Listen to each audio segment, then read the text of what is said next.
What's good, YouTube? Welcome back to the channel. I'm on Talks and Gaming. Today, we are going to be going over Duelist of the Shadows. The full leaks have just been announced, and I am here today with my buddy Wetflex. What's All right, up? what's good, Wetflex? All right, so you've seen the full spoiler. Don't spoil anything before we dig into the beans and biscuits and potatoes. What's your favorite skill?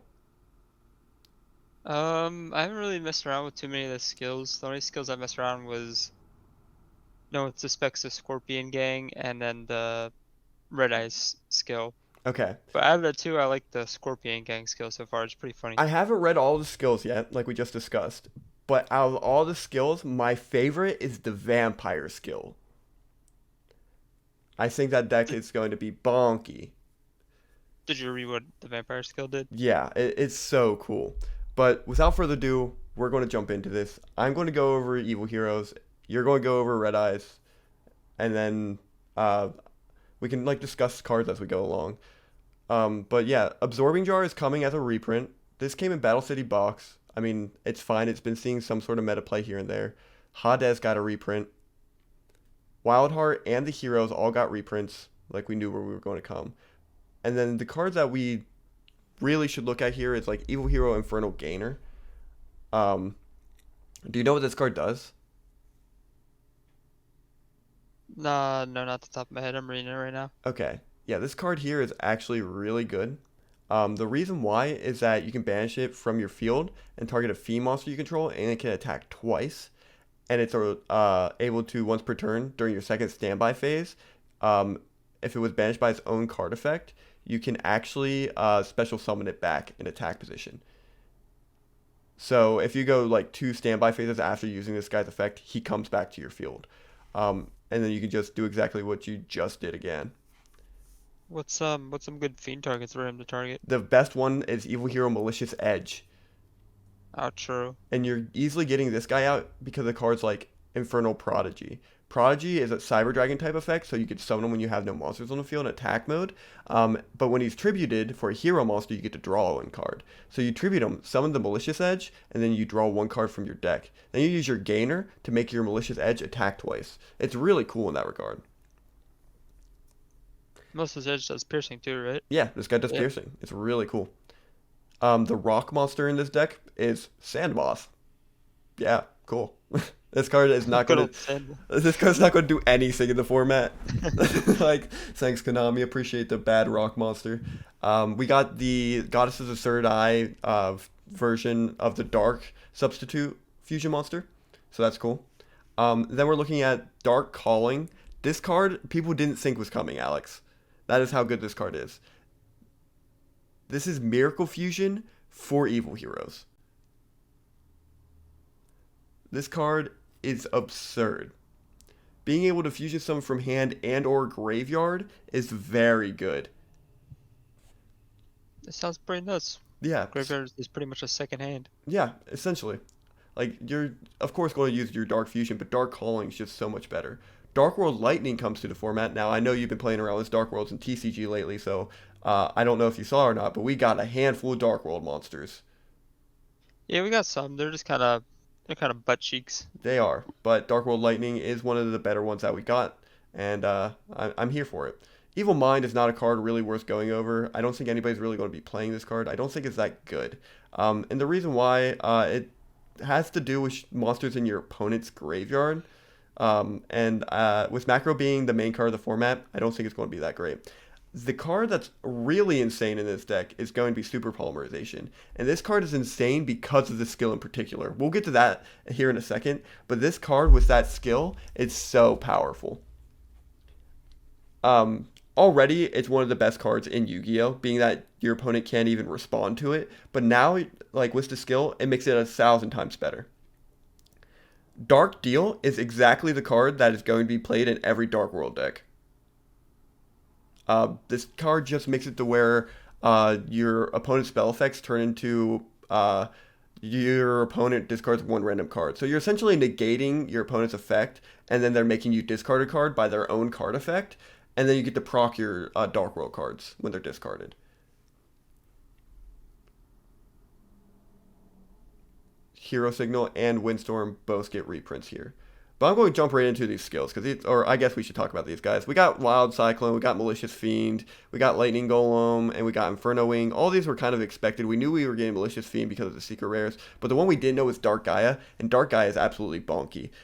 So this card gains original attack, becomes the combined attack of the fusion materials. So in this case, it's going to be like Sand Moss and Evil Hero Malicious Edge, so 36, because it takes a Fiend and a Rock monster. And then when this card declares an attack, you can change all defense position monsters your opponent controls to attack position. Negates flip effects. It's Yep. good against the koalas. It is very good against koalas. I think it's just good against koalas in general. Um, our locals, I'm sure you saw it in the group chat, and if you didn't, then you're hearing it now. They were flipping out about Vampiric Koala getting confirmed for this box, and I was literally just sitting there like, this card's not good. Like, and now we got cards that make it even worse. So, and so we're going to go over into our skills now. We got Ruthless Means. This card is just says discard a card while you control an evil hero monster, and you can make your one face-up monster your opponent control lose attack equal to its defense or defense equal to its attack. This is another good skill to just out koalas. There's a lot of koala hate in this set. There's like multiple cards that changed attack position. Yeah, Speed Duels was just like koalas are the best deck. We cannot use it. To be fair, though, the koalas are going on a rampage at our locals, so that does make sense. But the skill that I think is really good is Dark Unity. This card is crazy. This makes Evil Heroes into a playable deck this format. Like, it's going to be one of our best decks because of this card. You can use Super Polymerization to fusion summon monsters that can be normally summoned by Dark Fusion. So all of these cards here must be summoned by Dark Fusion. This skill makes it to where they don't have to be. The other part is each of the following skills can only be used once per duel. Meaning you can use both of these skills, but you can only use them once per duel. The first one is pay 2,000 life points, then change one special summon monster your opponent controls to rock. So you're able to then use one of your fiends to summon out your evil hero Dark Gaia by using the Super Polymerization. So you steal an opponent's monster, essentially. And then the other effect is discard one card and add one Dark Fusion from your deck to your hand. That's this card here. So this card gets you your fusion materials, lets you super poly your opponent's monsters for your cards. Like, it's a crazy powerful card, and it makes it to where this card in particular is a top tier deck, in my opinion, personally. Yeah, I can see it being top tier. Yu-Gi-Oh loves giving support to hero monsters. Yep. Everyone loves heroes. And we're finally seeing heroes actually be a playable archetype in Speed Duel, so that's really nice in itself.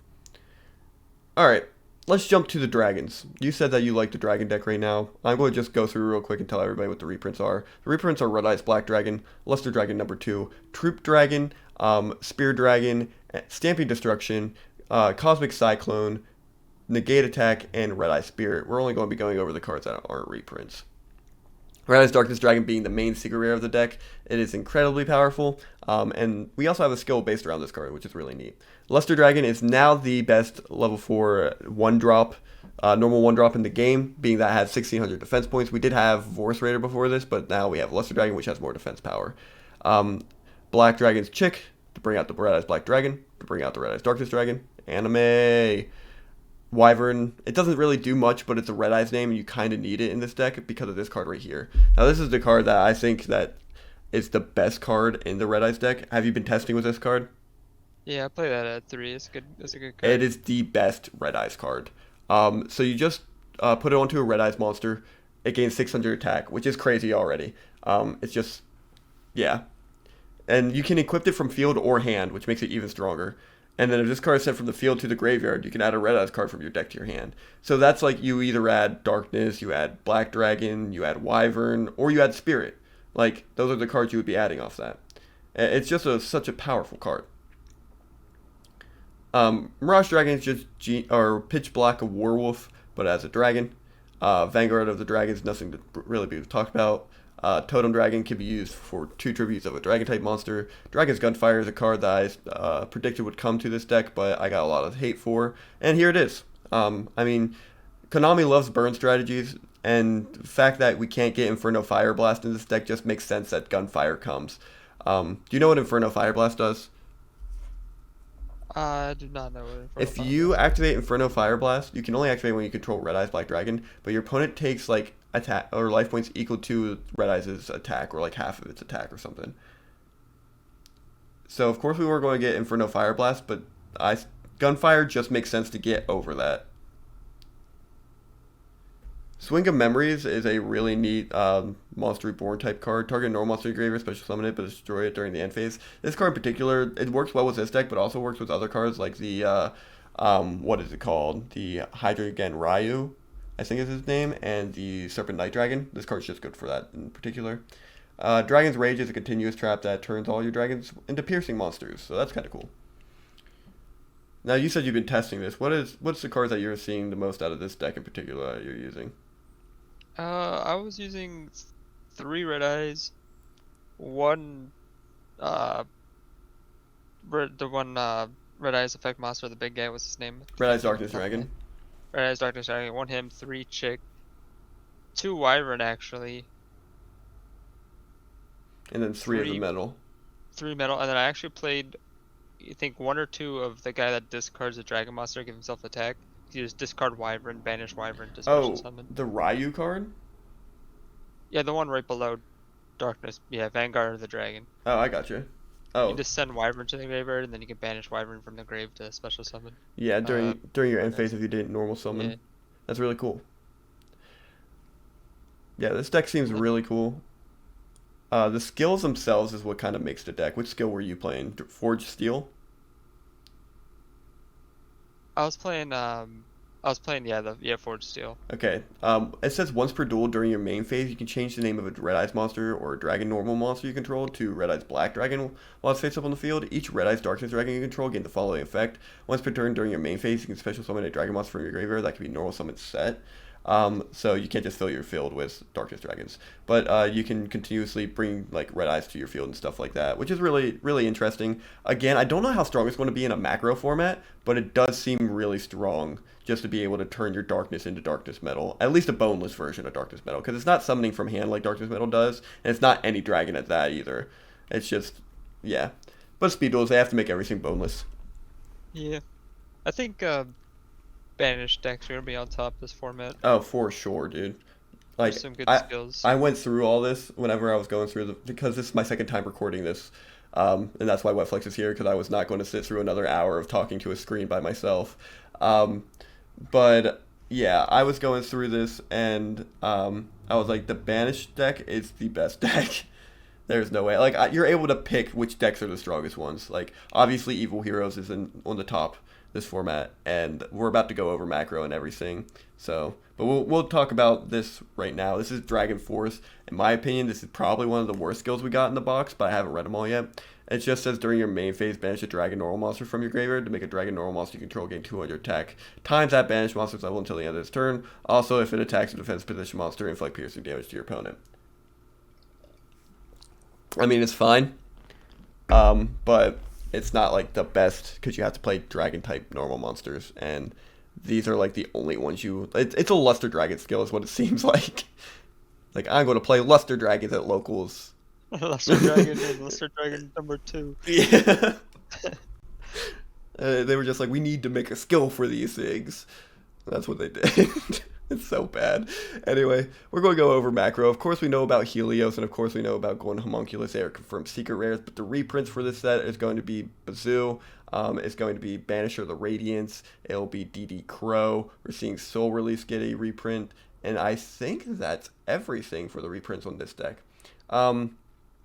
Going over Chaos Rider and Discblade Rider, both these cards are really interesting because Chaos Rider in particular banishes up to 2 spell cards from your graveyard and it gains 300 attack for each, and this lasts until the end of your opponent's next turn, so it goes on into your opponent's turn. So he becomes a 2k beater just by banishing 2 cards. And then Discblade Rider, which is like his brother or whatever, says you can banish a normal trap card in your graveyard, and then this card gains 500 attack until the end of your opponent's turn. So this card goes all the way up to 2200. So this card just seems like the better one of Chaos Rider, but it does make sense that they would come at the same time. And of course, they're on motorcycles, so we gotta like them. Now, going into the DD cards, the different dimension cards, This is where it starts to get really interesting. Now, different dimension, Survivor and Scout Plane both have really cool effects. Survivor has this ability that during the end phase, if it was face up on the field and banished, you can bring it back. You can only activate the effect once per turn. But Scout Plane says during the end phase, this card is currently banished and was banished this turn, special summon it face up attack position. This card is really good for Macro Monarchs in particular because you'll always have your card to tribute off for the tribute summon monster, being the Hades or the Homunculus, right? We're also looking at the different Dimension Master being the main boss monster of the deck. Being able to discard a spell card, special summon one of your removed from play monsters, is really good in itself and is very strong. Just because it's like a zombie master, but for DD cards. So cool. Banisher of the Radiance, like we said, that's a reprint. DD Destroyer. This is really good with macro in particular. Do you know how this is good with macro? Have you read this card at all? Yeah, where does this get sent? When this gets banished because of macro, you just get to pop a card. Yeah, it's just a face-up card, but that's still very powerful. And it says select. I don't know if select means target or not, but if that doesn't mean target, I think we're doing crazy stuff with this thing. Grand Maju is getting its first printing in Speed Duels here. I don't think it does anything. Do you think that this card has a place in Speed Duels? Do you think there's going to be decks built around it? I mean, you could any banished deck just slap that in there somewhere so you can have a big level 3 monster, slap your opponent around a little bit. I mean, I don't know if I would.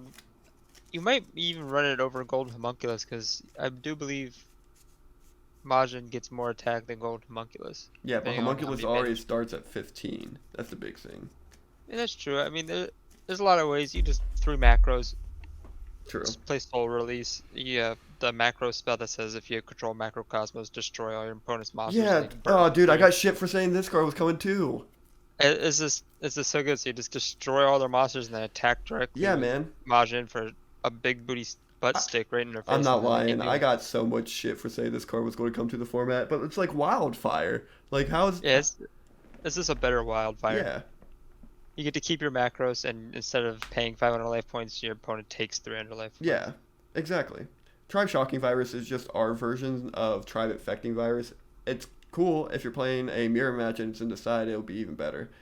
Soul Releases here, like we just said. Galaxy Cyclone is probably the best generic spell card to come. You just target a set spell or trap card on the field and destroy it, and then during the main phase, except the turn it was sent to the graveyard, you can banish it and destroy a face-up spell or trap on the field. So, this card gets around macro. Different Dimension Gate's not even worth talking about. It's bad removal. Different Dimension Encounter. If both players have at least one banished monster, they can be special summoned. Each player special summons one of their banished monsters in face down defense position. This is Shallow Grave. Macrocosmos, like we said, best card in the format. And then Curse of the Aging. The skills is where we start getting into some interesting stuff. So this is why I think that possibly Homunculus is better than Maju this format. It's because of this skill right here. Have you read it? Professor's Alchemy? This return during your main phase, you can banish 1 level 4 lower monster from your hand. Face up a special summon 1 alchemy piece token. The same attribute as the banish. It cannot be attributed except for the summon of Golden Homunculus. I guess that's not too bad, yeah. Yeah, just once per turn you get a body on the field that can either attack your opponent directly for 500 damage or be tributed off for your Homunculus. Like, this card here seems really cool. Like, oh my god, just... And it's not even the token's effect that's making it attack directly. It's literally the skill. So your opponent can't really, like, negate it or anything. And then it just seems like a weird Gaga Cowboy type of thing. Just and token DD for Destroyer, game. does DD Destroyer have to be banished from field to get its effect? You can just banish that from your hand with the skill, pop a card, summon a token, tribute for Homunculus. When this card on the field is removed from play. Ah, okay. I mean, that'd be a crazy That'd combo. be a crazy combo, for sure. Setting Sun is the other one. This one's generally just for the Helios. It just says once per turn during your main phase, if you control a monster whose attack is question mark in the deck, you can banish a card from your hand, then add a monster from your deck to your hand with a question mark attack, but with a different name. So you just send Maju, grabs Helios, or send Helios, grab Maju. That's pretty much what it's there for. Helio monsters you control cannot be banished. You search King of the Skull servants off of it. Oh fuck. That is a thing. You can also search because Goblin King is coming to the set too. Yeah, that's crazy. Is Goblin King question mark and not zero? I think it's question mark. It might be zero, but if not, that'd be pretty nice. You can just That'd be nuts for sure. All right.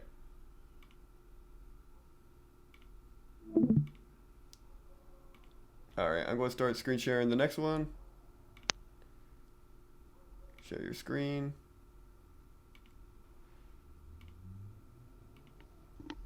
Share.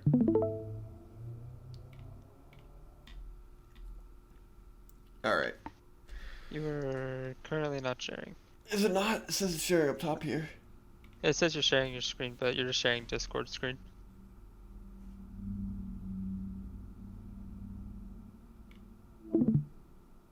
Yeah, make sure you share DB. That's what I did. Okay, I'm going to try again. Share. No, just still the Discord screen. What? It's showing on my screen that it's okay.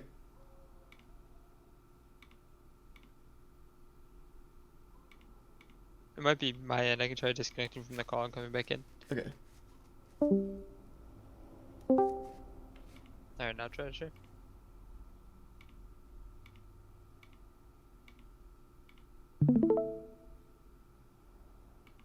Did it There work? we go. Let's Yeah. go. Still there? All right. So going on into the next one, um, I think Cloudians have potential in this format. Before we even get into this, I just don't think their skills do enough.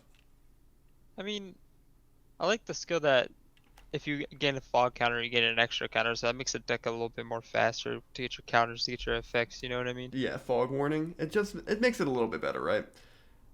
But the one, it's just it's hard to say if this deck is going to be good or bad. It's like really hit or miss. We did get Aerosol, which is really cool. Um, but that's like one of the only cards. Like literally the best three cards. All right, we'll go over the deck real quick. It's like Fall King, and you got Typhoon, Acid Cloud, Ultis, and Cat Cloud. These three are your best clouds. Like I don't feel like any deck would play any other card except for maybe this one here being Nimbusman. Like we got Ghost Fog, Turbulence, and Smoke Ball, and then we got Storm Dragon. Like if you would play any other one, it would probably be Storm Dragon at one. That's my personal opinion. I don't like. I am also not a Cloudian player whatsoever. But yeah, Mother Grizzly coming to the format's crazy because it's another recruiter, and then we also have Vortex Trooper coming to the format as well. But this card's not going to see any play. Again, Cloudian Aerosol is crazy. You just discard a Cloudian monster, then target a face-up monster on the field, place fall counters on that monster equal to its level. That's the reason why it's good, because you literally summon Cat Cloud. If you have another one, you get rid of it, and then Cat Cloud's able to remove two counters from it to pop any monster on the field, and that's just, you can use that twice, right? And it's the same with Acid Cloud, and the same with Ultis. Ultis rips cards from your opponent's hand. Like, it's so good. Being able to rip 1 to 2 cards from your opponent's hand turn 1 is just insane in this format. You can banish this card and one Cloudian monster from your graveyard, especially summon a Cloudian monster from your deck. You can only use one Cloudian Aerosol effect per turn. So yeah. Cloudian Squall is the main card that Duel Links was using, but I don't think we're necessarily going to need it because, like you said, Fog Warning's here, so we won't necessarily need to be having to sit on 3 Squalls the entire game. Summon Cloud is just worse Valhalla. And then Diamond Dust Cyclone I don't think is very good, but I'm sure I can get proven wrong on that. And then Fall Control I feel like is also really strong. Tribute to face up Cloudian monster you control, plays 3 fall counters on a face up monster. Like that could be really good. Then we got Raging Cloudian. This card is able to monster reborn a Cloudian when it's changed to defense mode and pops itself, and then you put a counter on it. Rainstorm is your best trap card because you decrease the attack of a Cloudian you control by 1,000 to destroy a spell trap card your opponent controls, or 2,000 to destroy 2 cards your opponent controls.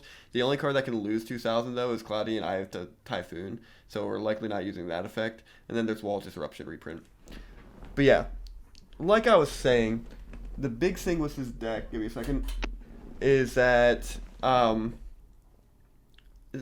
don't think it does enough. I mean, of course, they all can't be destroyed by battle, but there's not a single thing about the skill that says you don't take damage. So you just have these little babies in attack position that are just getting hit every turn. and you can't switch into defense mode. You can't defend yourself with them, and it's really hard to go aggro with this deck in general. Like the best way to go aggro is just fill Cat Cloud with cloud tokens and then keep popping stuff, which is fine. And the other thing is that it easily dies to Windstorm, which does get a reprint in the set, so everybody's going to have it. It's just hard to say that this deck's going to do anything in particular. But I could be wrong. The other skill is Cloud Skies of Gray. Each time a Cloudy monster with fall counter on the field is destroyed, place its fall counters on another face-up monster on the field. So that could be good. What's your opinion on Clouds? Um, I don't think it's gonna be too strong. There's a lot of, like, same way with Koala Hate. There's gonna be a lot of Cloud Hate because there's just multiple cards that this in this set that say change the battle position of a card. So you just change all your monsters to defense. You just GG next because you can't really do anything. There's just all your monsters. Right. Like the best card that I see that could help them being changed from defense position is Raging Cloudian. But if they're not playing three of this or they don't open it, then you're just in a better position than your opponent is. All right. Moving on to vampires, which if you are getting 3 boxes of Duelist of the Shadows and you're looking for a deck to play and you're unsure what you should play, Vampires is the deck to play. This deck is crazy strong and it's really good for new players or returning players to try to get into the game.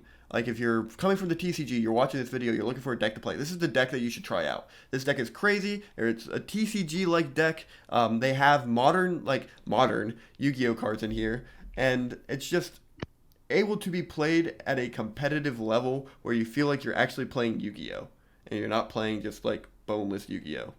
But we'll get into that here in a second. Of course, the reprints from this set are going to be the Vampire Lord, which had to come, the Zombina, the Goblin Zombie, the Book of Life, the Foolish Burial, and the Soul Exchange, and the Forceful Checkpoint. So, do you want to go over these? I don't know much about vampires. You can go ahead and go over them. Okay. Genesis gets summoned by attributing over your Vampire Lord. It's your main boss monster of your deck. Baby is coming to the format, of course. It's the best vampire in the world, and if you're not playing at 3, you're a dummy. Just kidding, this card sucks, don't play it.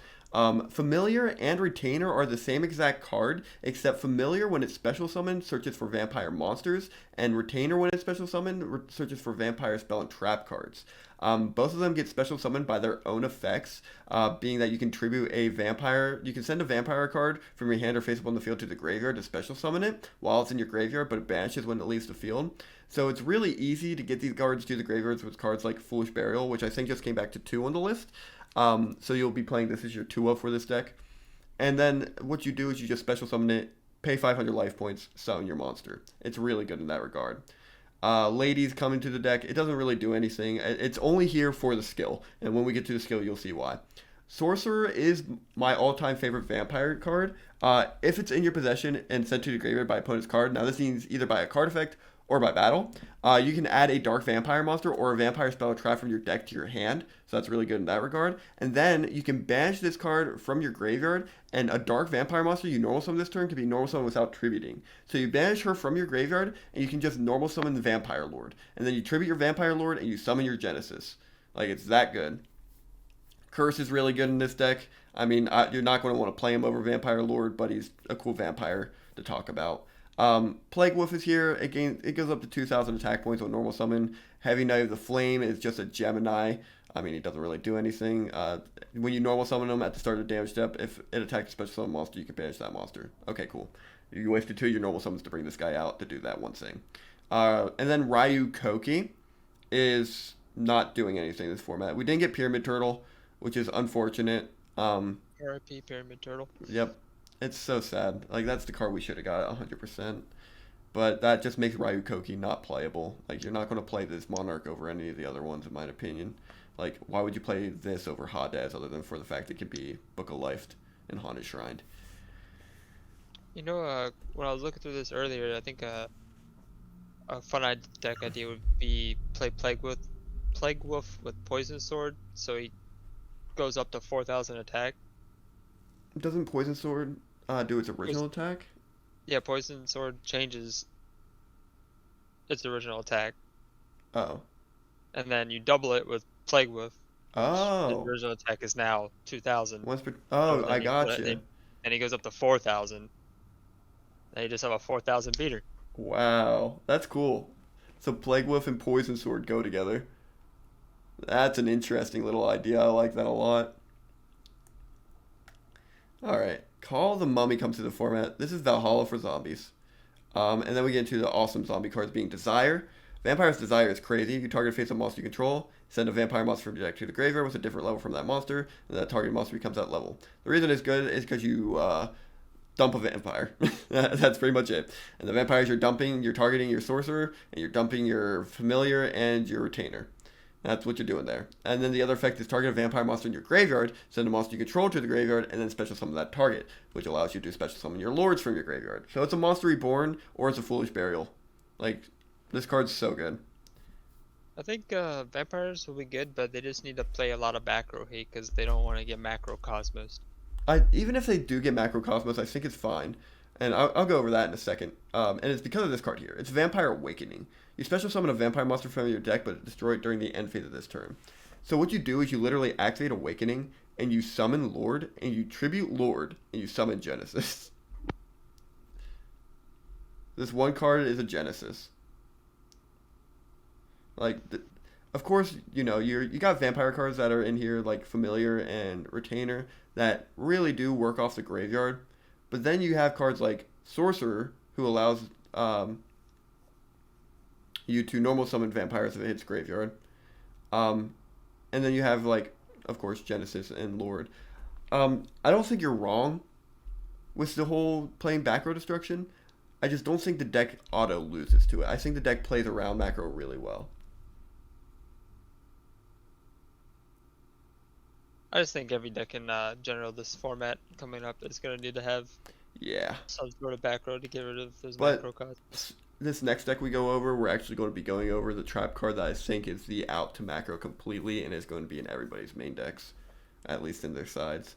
But the skills for this deck are crazy.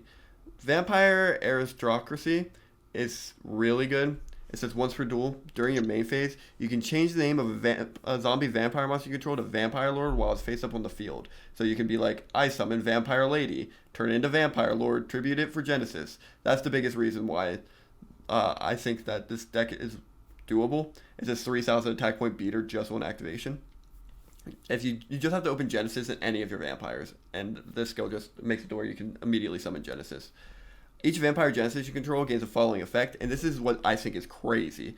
If this card inflicts battle damage to your opponent, target one card in your opponent's graveyard and set it to your field. Alright, again, macro outs is part of the effect, but if this goes off and macros hasn't activated or you've successfully outed the macro for whatever reason, you can steal any card from your opponent's graveyard. What do I mean by this? I mean you can steal Wall of Disruption. You can steal Book of Moon. Like, you can steal your opponent's Cloudian Cat Cloud if you wanted to. This skill literally just says, like, I steal any of your cards from your graveyard and set it to my field. That's pretty good. If it said monster, the skill would not be that good. But the fact that it says card is what makes this skill so powerful and makes Vampire Genesis the deck for you to be playing if you would open the box. Not the deck, but one of the decks you should look at. If you're new to the game, try it out.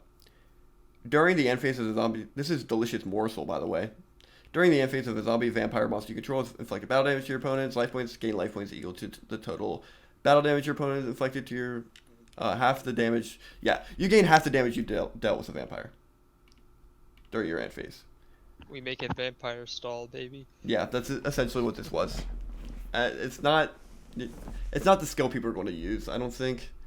I think people are going to choose other generic skills over it, but it could be a unique side skill if you think you're going to lose in time. Alright, now we're going over the Sacred Beast. By the way, the Sacred Beast deck is probably the best deck of the format. You think? Yeah. Yeah, it does have a lot of cards to help you bring him out. Yeah, so the main one's this guy here, Dark Summoning Beast. Let me just go over these reprints first. So the reprints are going to be Mad Reloader, Veil of Darkness, Backup Squad. This is the second printing of Different Dimension Gate, which is not very good.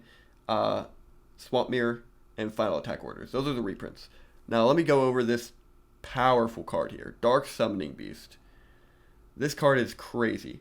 You can tribute this card and special summon any of your sacred beasts from your hand or deck, ignoring their summoning condition. Also, monsters you control cannot attack for the rest of this turn.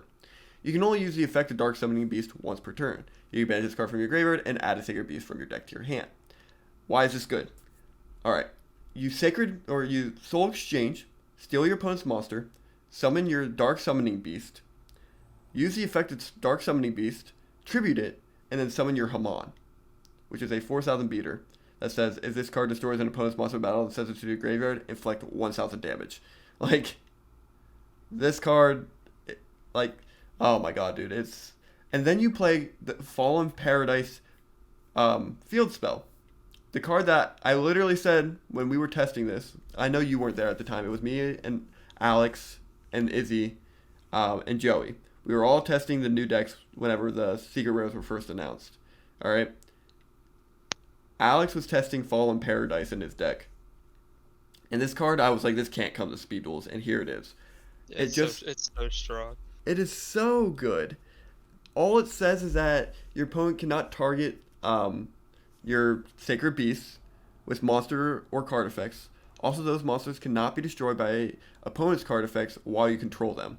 So you summon a 4,000 attack point monster. You can't be targeted or destroyed by card effects. How are you climbing this? And you just get a free +2. You just get a Yeah, draw 2. that's the other thing. You get to just draw 2. So you use Soul Exchange. You summon your Dark Summoning Beast. You tribute your or you activate your Fallen Paradise. You tribute your Dark Summoning Beast. You summon your Hamon. Your Hamon cannot be destroyed or targeted by card effects. Then you draw 2. Like, what just happened? And you're like, oh no, I used Soul Exchange. I can't attack this turn. You're not attacking this turn anyway. You use Dark Summoning Beast effect. Yeah, you just sit on top of a 4,000 beater that can't be destroyed by card effect. Yeah. Anyways, I mean, you just pass. Like, if this deck is not the best deck of the format, I'm going to be so surprised. Like, the way you kill this is to kill Fallen Paradise and then have a card to kill Hamon to follow up. You need 2 just to kill 1 card. Yeah, you need to have a spell destruction and a monster destruction just to kill this damn thing. And it also has a defense effect, I believe, right? So if you summon them in defense mode, monsters your opponent control cannot target monsters for attacks except this one. So you just sit with him in defense mode, make a field of like boss monsters, and punch them. That's so funny. D-Boys comes to the format. A lot of people are excited for this. I don't think it's very good. Same with Gravity Orb. I don't think it's good. And a Grave Protector, okay. You're going to hear me say this about all these monsters. They're not good except for Goblin King. Goblin King says, it's a 0 attack, by the way. We discussed this earlier. Ah, dang, it's that question mark, dang. While you control another Fiend monster, this card cannot be attacked. This card gains attack and defense equal to the number of Fiend monsters on the field times 1,000. This includes himself. So, yeah. If you have your whole field filled up, you have 3,000 attack. Is it also for fiend monsters your opponent controls? Oh, it is. Neat. I didn't realize that. That's cool. So max 6,000? Mm-hmm. Cerulean Skyfire is the really interesting continuous spell. It works with Hamon in particular. And yeah, like I said, that's the one you're going to be choosing anyway. So you can only use face down. You can also use face down spell cards to summon it. Once per turn while you control attack position Hamon, you can negate any spell or trap effect activated by your opponent, then change one Hamon you control to defense mode.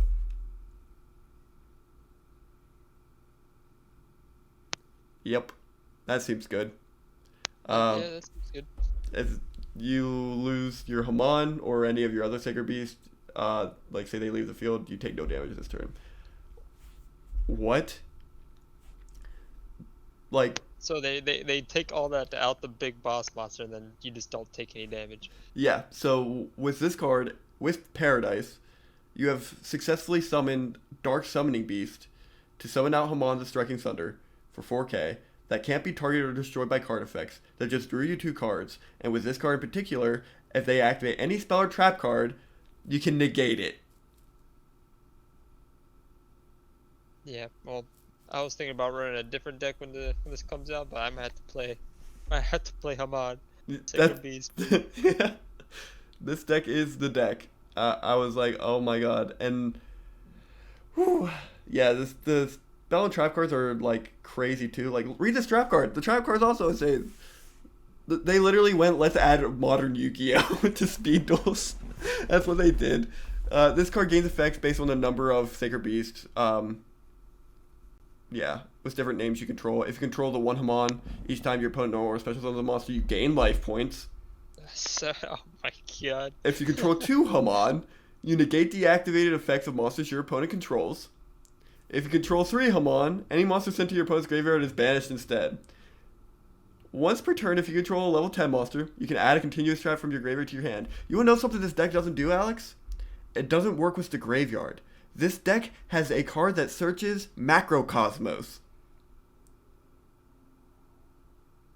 That's nuts. What is this deck? That is nuts. What the hell?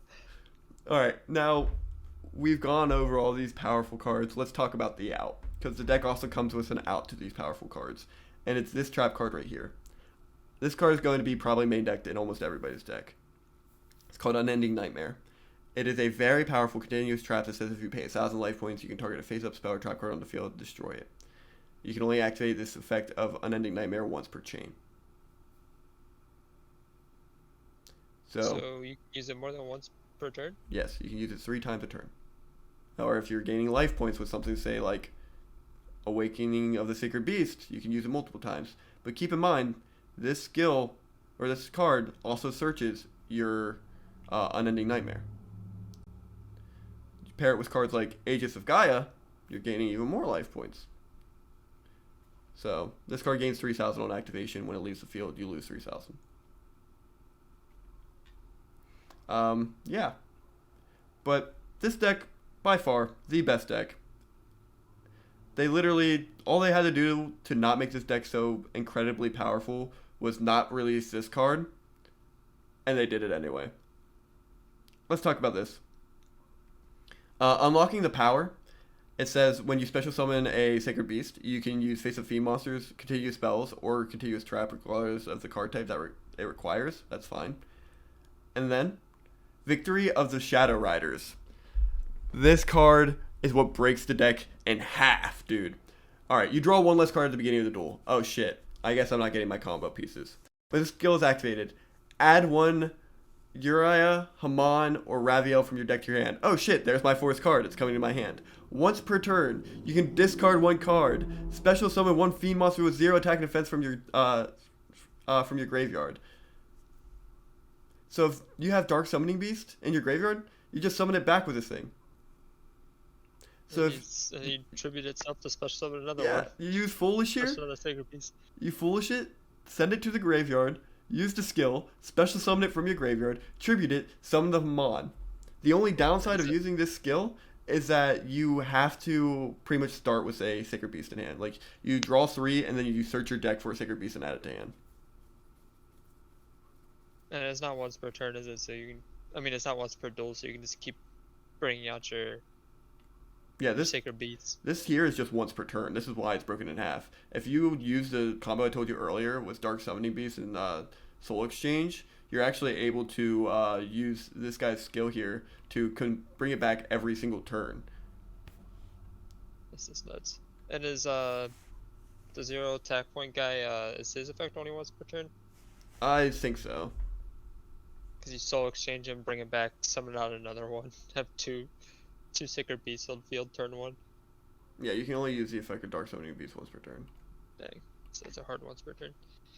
He also, has the ability to banish himself from your graveyard to add one of your Sacred Beasts, but I doubt you're ever going to use that because you're monster reborning the hell out of them. Like, this deck is the deck to play, dude. Now, would you play those? Would you play that on 1 or 2 or 3? You think? This guy? Yeah, the monster. Yeah, we're playing this guy at 3. Playing him at 3, you don't think that'll be too cloggy? No. I mean, you want to get him as fast as possible, I would think. And you can discard him off the skill and special summon him, Right. especially with the skill. Yeah, you only need to play him at 3, and you might only have to play him on at 1 or 2. Would you play any of the other Sacred Beasts, or just Hamon? I mean, I think the other ones are kind of bad. I actually haven't read this one. This card gains a solid attack for each continuous trap in your graveyard. Once per turn, you can set a spell or trap your opponent controls, destroy that target, and you play connect 3 spell trap cards. And I mean, that's okay, but If you don't have your continuous traps in your graveyard, his attack is 0. So I'd much rather have the 4,000 beater that can't be killed. That burns for 1,000. Yeah, that burns for 1,000 while in defense mode. Oh yeah, it just burns for 1,000 while in defense mode. It protects your other monsters on your field. Like, this card's the best. Vampire Koala, Allure of Darkness, Book of Moon, Counter Cleaner, Flash of Forbidden Spell, Aqua Chorus, Chaos Trap Hole, Human Wave Tactics, and Nightmare Wheel are all coming to the format, along with some of the Spirit as part of the extra 20.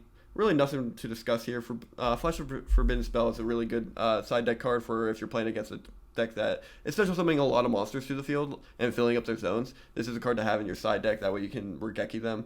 This is good for the Koala deck. They really did need a boost because they kind of hit the deck with a lot of these cards that they've added. And Human Wave Tactics, if you're into Moki Moki, this card is really good with that deck. But that's the only thing I have to say about it. Aqua Chorus has potential, but not right this second.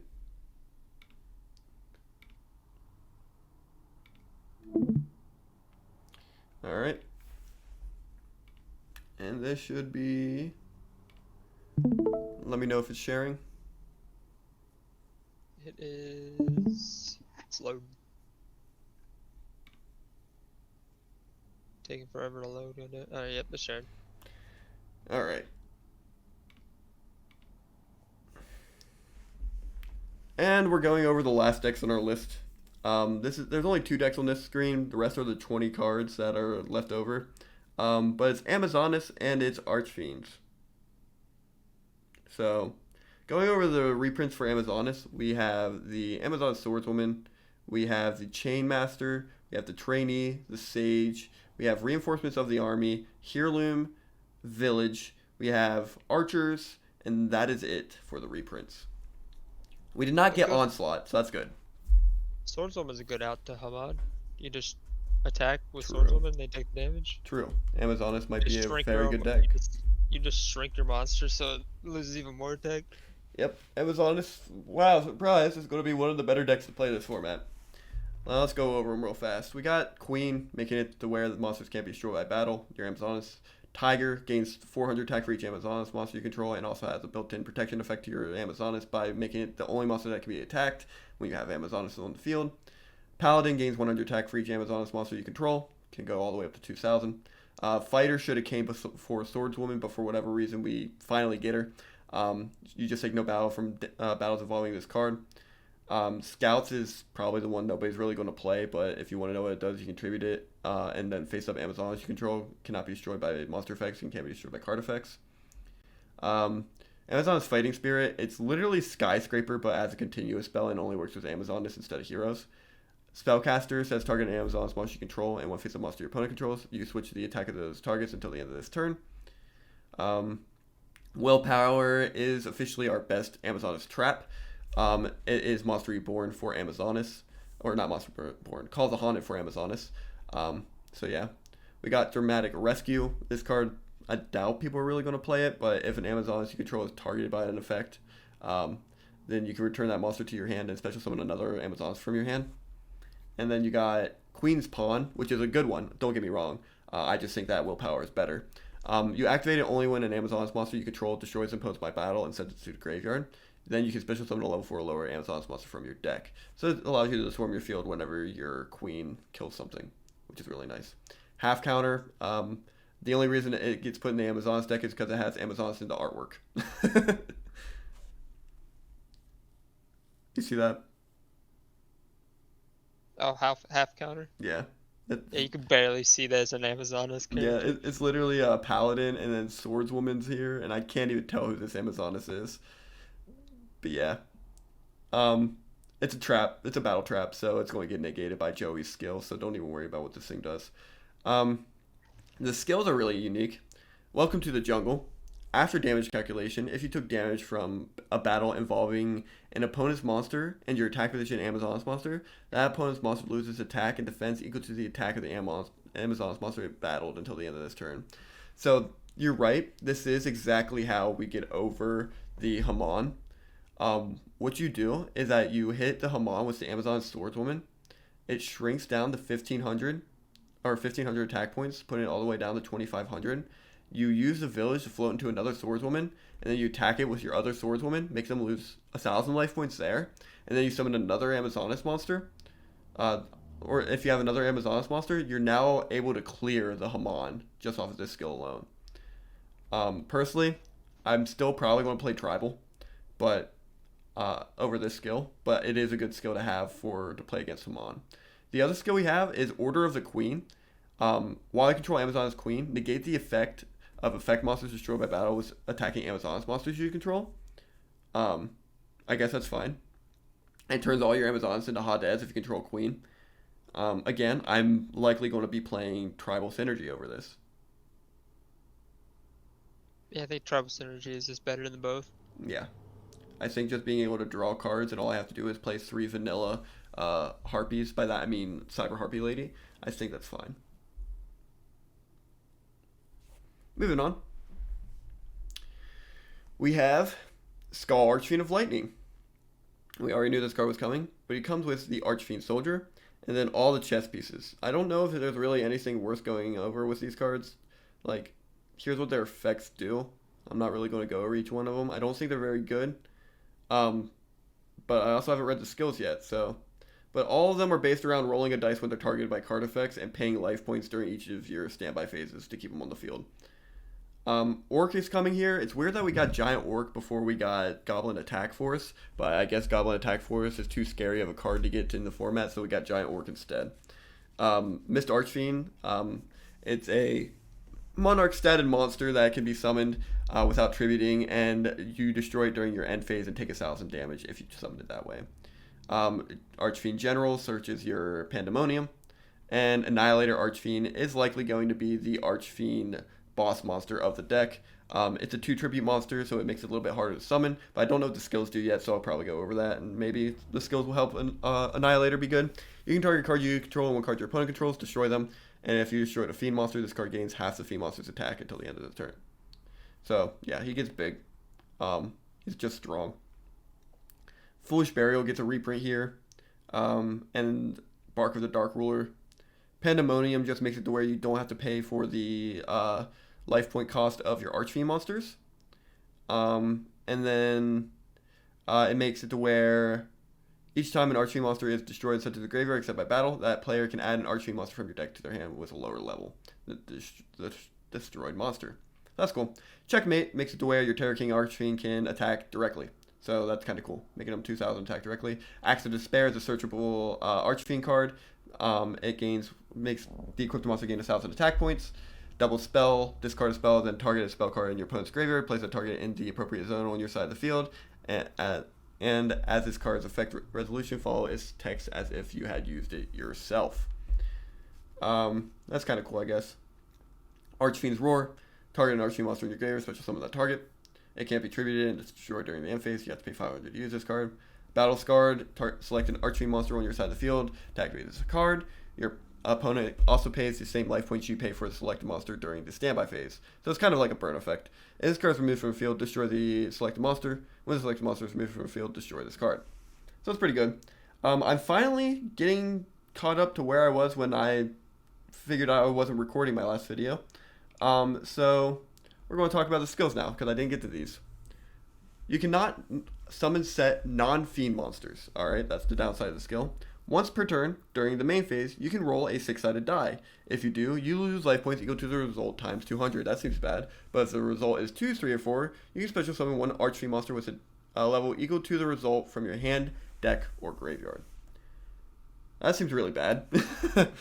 Yeah, I don't think it's worth it. Yeah, not at all. That seems like probably one of the worst Archfiend skills. I was hoping that... Oh man, if it would have said double the level, that would have been so cool. If you rolled like a 2, 3, or 4, you can special summon an Archfiend monster from your deck that's double the level you rolled.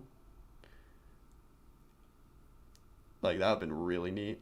Like, say you rolled a 2. Okay, I can summon a 4. Come out Terror King. Say you rolled a 3. Okay, I can summon out Skull Archfiend of Lightning. You roll a 4. I can summon out Annihilator Archfiend. I think he's an 8, or is he a 9? Never mind. Scratch that I said that. But you can summon, like, crazy cards. Instead, it's like, I get to summon... Is there even a level 2 Archfiend monster? Yeah. I get to summon Pawn. At 3. I get to summon Bishop. Or Rook. Like, it doesn't seem very good. And you're paying so much life points for it too. Alright, Archfiend's for promotion. Once per turn, if you control Vile Pawn Archfiend. So this is Pawn. Okay. It's this guy here. And your opponent controls no cards in its same column. You contribute it to special summon one level 8 or lower Archfiend monster from your hand or deck that has Queen, Bishop, Knight, or Rook in its name. Okay. So you don't get to summon Terror King. But you get to summon Queen, Knight, Rook, and Bishop. You get to summon one of these four.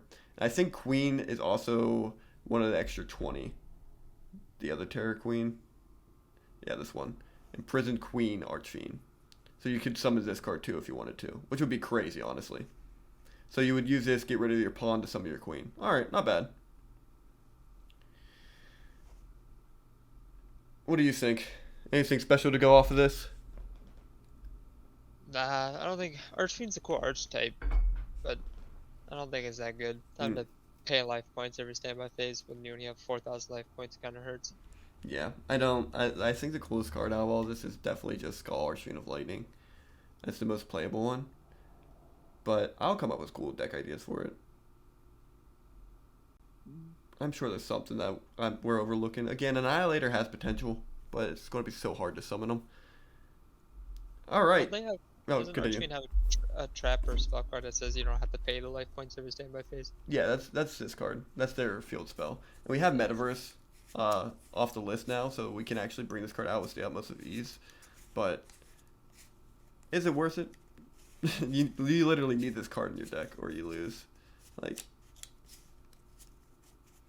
oh, you know that Yugi skill from the original set? That's like if you lost 2,000 or more life points, you can add any card from your deck to your hand during your draw phase. Yeah, I think so. That card might be good. That skill might be good in this. Yeah. Because you're taking life points all the time. You can just search for any card you need at that point. If you don't have your Pandemonium yet, you get your Pandemonium. Yeah, it's true. It's true. That could be something. Definitely could be something. Going on over the next 20, or the last of the 20 cards that we haven't gone over yet. Chick the Yellow and Cliff the Trap Remover. Arguably the two best Dark Scorpions besides Don Saluk that should have came in Battle City box have finally made an appearance. If they do damage, this guy destroys a spell trap card on the field, and this guy returns one card on the field to the hand. Like, they literally are cool and strong, but they were never, like, they should have came in Battle City box. I'm happy we got them here, though.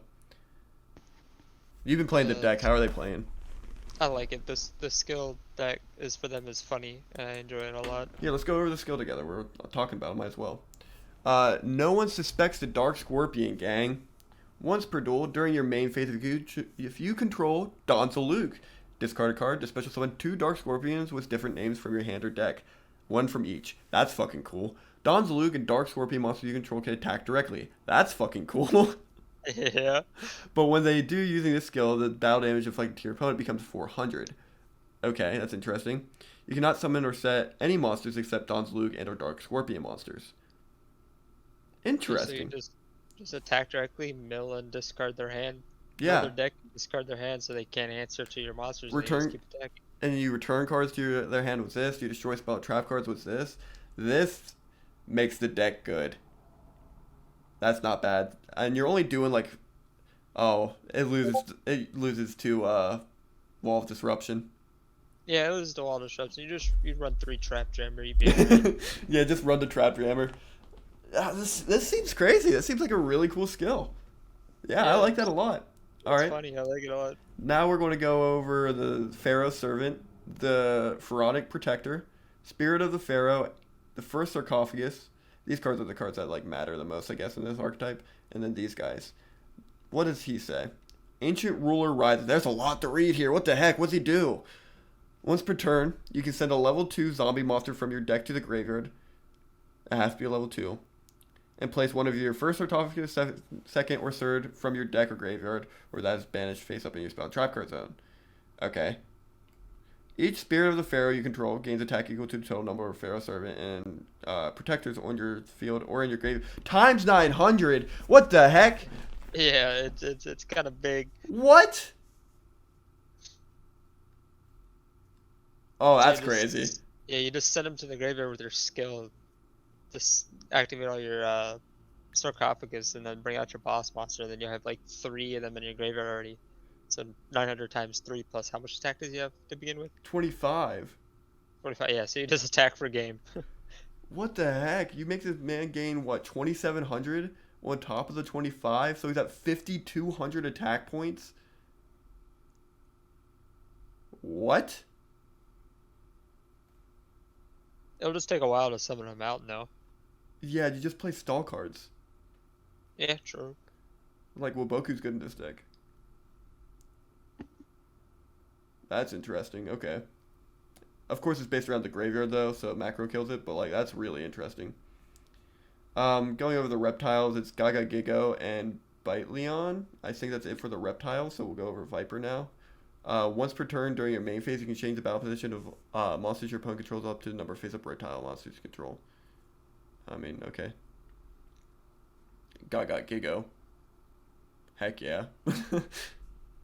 Is there even any good reptile monsters in the other I think speed we're duel I, cards? thi- I think we're looking at them, dude. I think they're the only, the only reptiles. Yeah. I know that there's Gale Lizard and there's Gentlemander. Reptiles search. There's yeah, Kale Lizard, Gentlemander, the fucking the kaiju, the one kaiju guy is a reptile. Oh, really? He's not a dinosaur? The Loud Cloud, the Storm Oh, Serpent, yeah, he's I a got you. reptile. I got you. Sinister Serpent, Screech, what the hell, Screech, Screech is the water monster that was played in the water decks for a while. and then Toon Alligator. Oh, dude, no, never mind. Toon Alligator's meta. He's meta, Toon's meta. Alright, we also got Obsidian Dragon coming to this. And then we got the Dark World cards, which is Zuru, Knight of Dark World, Braun, and Rain Buicks. Rain Buicks is really cool with that trap card I was talking about earlier. That makes it to where the normal spell card they activate turns into your opponent discards one card from your hand. Because you end up discarding this card, and it summons to your field. And if it's summoned, you destroy all monsters your opponent controls or all spell traps they control. But they have to activate a Yeah, normal it's a neat spell. little combo. They literally have to activate a normal spell. And you have to open that trap in this card. I assume Bell is what works with this. Once per duel during your main phase, if you have 5 or more dark monsters in your graveyard with different names and you control no monsters, you can banish one dark monster from your graveyard, then special summon one dark monster from your graveyard. So it works with the graveyard. So it's bad. Got it. Yeah, okay. Jujitsu Master we knew about, Imprisoned Queen Archfiend works with the Archfiend cards, Illblood we knew about, Warwolf is coming back as a reprint, Vampire Hunter we knew about, Aqua Spirit's here, same with Wind Spirit, we got Helios cards, Cloudy and Sheep Clouds and the extra cards, Terror King Salmon, you know, the man, the boy, Arm Dragon level And 10, the legend.